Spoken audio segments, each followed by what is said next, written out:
Hey, what's up everybody? Welcome back to the channel. In today's video, we're going to talk about riding in the heat and the potential effect that the extreme weather that we have been dealing with can have on our health, our fitness, and our ability to just get out there and enjoy riding the bike.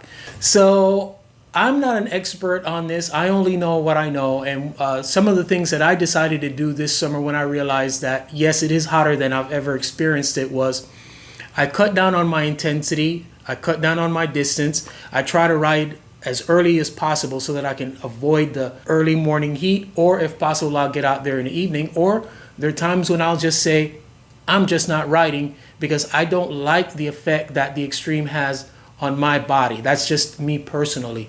So my good friend, Carmen Bandin, is a certified nutritionist, but most importantly, she is an excellent cyclist. So I asked her if she would sit down with us just to talk about the potential effect that the heat can have on our body. And here's what she had to say. All right, so I'm sitting here with Carmen Bandin. Yes. Who's a super cyclist, huge-hearted person. If you're right in South Florida, you know about Mari and her husband. He just goes by the name of Bandin. Yes. They're great folks. I've had many opportunities to ride with them. But the big deal why we're here is because of the heat. Now, the first thing I got to ask you is how long have you been a cyclist? Officially, I started in 2017 where I would ride once a week, but it really got serious in 2018. So you got in before the COVID wave. Yes. And what type of bike do you have now? Now I have a Cannondale System 6. Oh, wow. A fast bike.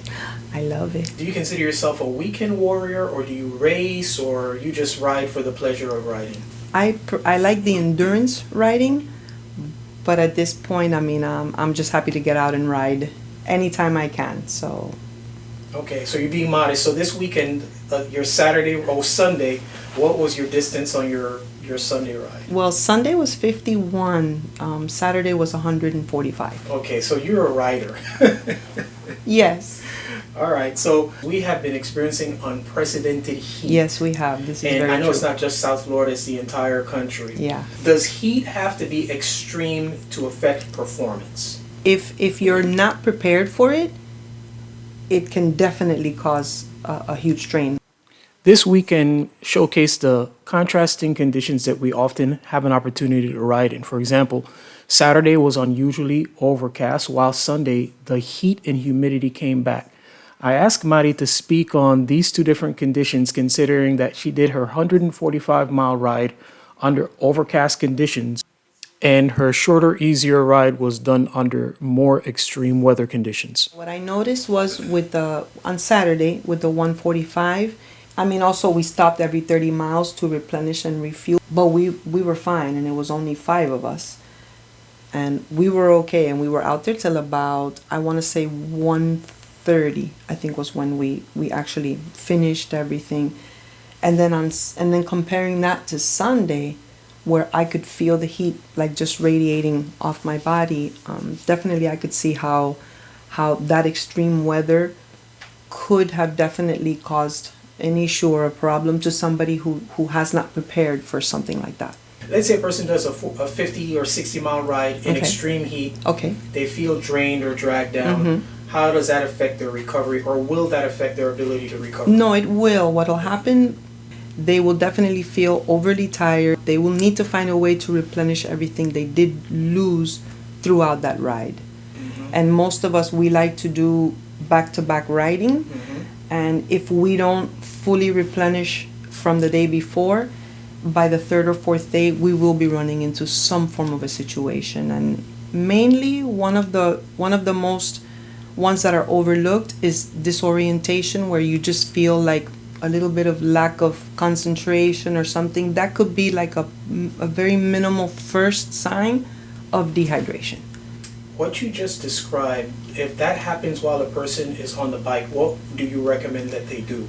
If they realize that they're just not making any sense, or they can't focus on their Garmin, their stats, they really need to tell one of the other people that they're riding with, or if they're alone, they just need to stop, find some shade, get under a tree, And drink some more water, whatever you have, whether it's plain water, which I don't really recommend right now with the heat, or something else, but definitely get yourself to stop. What can we do pre-ride to help us deal with the heat? So depending on the length or the mileage that you're planning to do, you want to definitely start 2 days ahead. Like I said, I like the endurance riding. I always did like it, and I have noticed through the years that for me the best thing is a couple of days before, start with plain water. The day before, get a really decent electrolyte supplement. Stay away from the things with sugar, added sugars in them, just so that your body can actually work on just getting the electrolytes in and not having to worry about anything with the sugar. Now, in terms of while you're on the ride, and I know that you can speak on this from experience, Yes. but like, is there a basic nutrition or drinking schedule that you recommend when a person is actually on the bike? Like the schedule that a lot of us have tried to practice over the years is like at least 1 bottle an hour. Not the wait until the hour and you drink it, but to make sure drink it that, throughout. Yeah, by the time that hour gets through, Correct. You're at least, I'm done with yes, bottle 1. Especially that sounds good for when you're doing the night riding or the very early, 5 a.m. rides.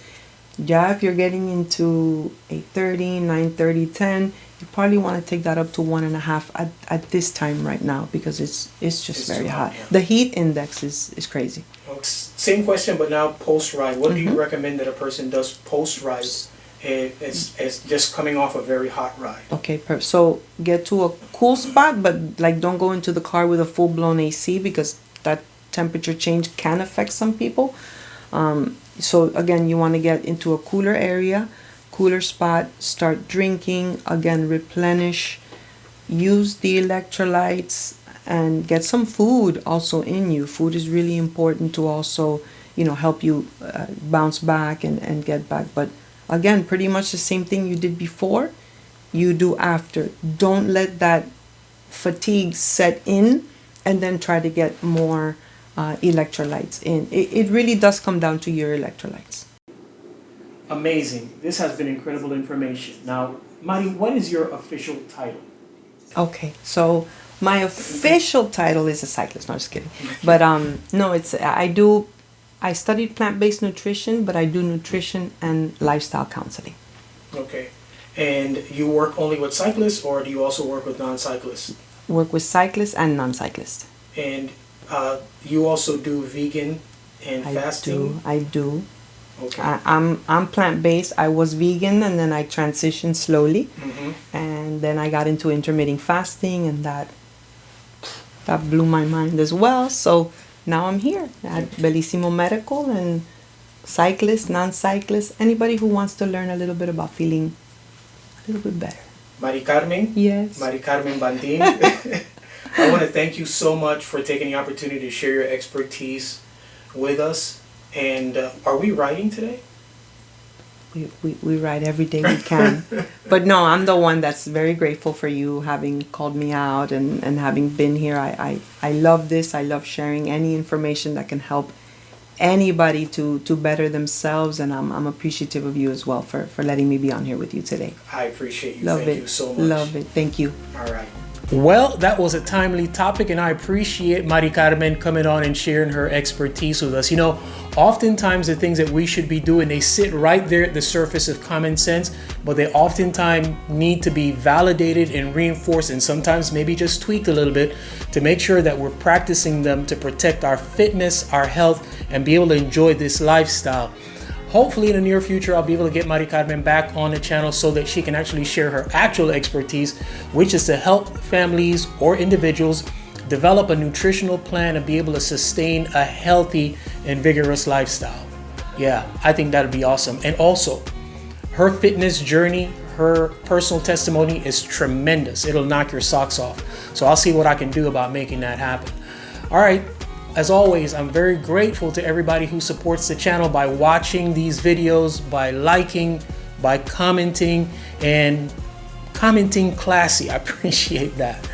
All right, guys, as always, our aim here at the channel is to inform, instruct, inspire. Be blessed.